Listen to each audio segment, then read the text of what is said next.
정세 없는 복지는 허구임이 입증되고 있습니다. 이제 우리 정치권은 국민 앞에 솔직하게 고백해야 합니다. 우리가 지향해야 할 목표는 중부담 중복지라고 저는 생각합니다. 여당의 원내 사령탑도 정부 여당의 경제 살리기에 어떤 국회의 협조를 구했는지 의문이 가는 부분입니다. 박근혜 정부 기간 동안 저희 대구 경북 의원들 뭐 했냐 이거요. 네, 지난해 정치권을 휩쓸었던 진실한 사람, 이른바 진박 발언의 모태가 된 인물은 바로 새누리당 유승민 의원입니다. 지금 새누리당에서는 유승민 의원을 어떻게 할 것이냐, 공천을 줄 것이냐 말 것이냐를 두고 엄청난 고민을 하고 있습니다. 막판 공천심사 발표가 이어지고 있지만 유승민 의원과 주요 비박, 친박에 대한 발표는 계속해서 미뤄지고 있는데요. 과연 새누리당은 유승민 의원에게 공천을 줄까요? 아님 그 반대의 선택을 할까요? 어느 쪽을 선택하던 간에 그 후폭풍은 만만치 않을 것 같습니다. 당 정체성과 관련해서 심하게 적합하지 않은 행동들을 한 사람들에 대해서는 응분의 대가를 지불하도록 해야 되지 않겠나. 그래야지 앞으로 20대 국회에 가서는 당 정체성에 맞는 행동들을 좀 더 적극적으로 할 수 있는 분위기가 만들어지지 않을까, 그렇게 생각을 합니다. 당 정체성과 관련해 심하게 적합하지 않은 행동을 한 사람은 응분의 대가를 치르게 하겠다. 이한구 위원장의 이런 발언에 누구라도 유승민 의원을 떠올릴 겁니다. 자, 그렇다면 유승민 의원은 새누리당의 정체성과 관련해 어떤 발언을 한 걸까요? 앞서 인터뷰에서 보셨듯이 가장 문제가 된 발언은 지난해 원내대표 교섭단체 연설 당시 증세 없는 복지는 허구라고 말한 부분입니다.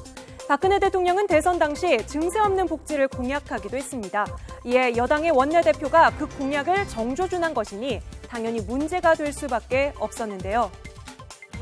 이와 관련해 새누리당 공천관리위원인 박종희 제2사무부총장은 집권 여당의 원내대표로 이 연설이 적당했느냐는 비판이 있었다라고 말하기도 했습니다. 자, 두 번째 발언은 바로 청와대 얼라 발언입니다. 대통령 방미 과정에서의 혼선을 이렇게 비꼬아 표현한 것인데요. 당시 상당한 파문을 일으키기도 했습니다. 이러한 당의 문제 제기에 유승민 의원은 어떤 심정일지도 궁금합니다. 최근 공천 면접 심사 당시 유승민 의원은 면접 대기 당시 이런 인터뷰를 한 적이 있었는데요.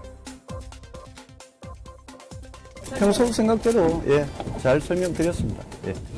주로 어떤 부분을 말씀을 많이 하셨어요? 주로 원내대표 할 때 무슨 대표 연설이나 뭐 그런 부분들 질문이 좀 있었고, 제가 했던 대표 연설은 우리 정강 정책에 위배되는 게 전혀 없다. 그걸 뭐 거듭 좀 엿보이고 읽어보면서 확인했다, 이렇게 말씀드립니다. 네, 박 대통령이 지난해 배신의 정치 발언 이후 유 의원을 정면으로 겨냥하면서 유승민 의원은 TK 공천 태풍의 눈으로 떠올랐는데요. 이후 청와대발 진박 인사들이 TK 지역에 공천 도전장을 내밀면서 TK 물갈이설이 돌았습니다. 현재 유승민 의원의 지역구인 대구 동구을에 도전장을 내민 사람은 이재만 전 동구청장인데요. 지난 2월 여론조사까지는 진박 마케팅에도 불구하고 유승민 의원이 크게 앞서고 있습니다. 그리고 최근 한 여론조사는 더욱 흥미로운 결과가 나왔습니다. 자, 유승민 의원이 무소속으로 출마하는 상황을 가정해서 지역구인 대구 동구을에서 여론조사를 실시한 건데요. 그 결과 유승민에 투표하겠다라고 응답한 비율은 54.2%, 유승민에 투표하지 않겠다는 답변은 37.8%로 유승민 의원이 무소속으로 나와도 투표하겠다는 목소리가 높았습니다.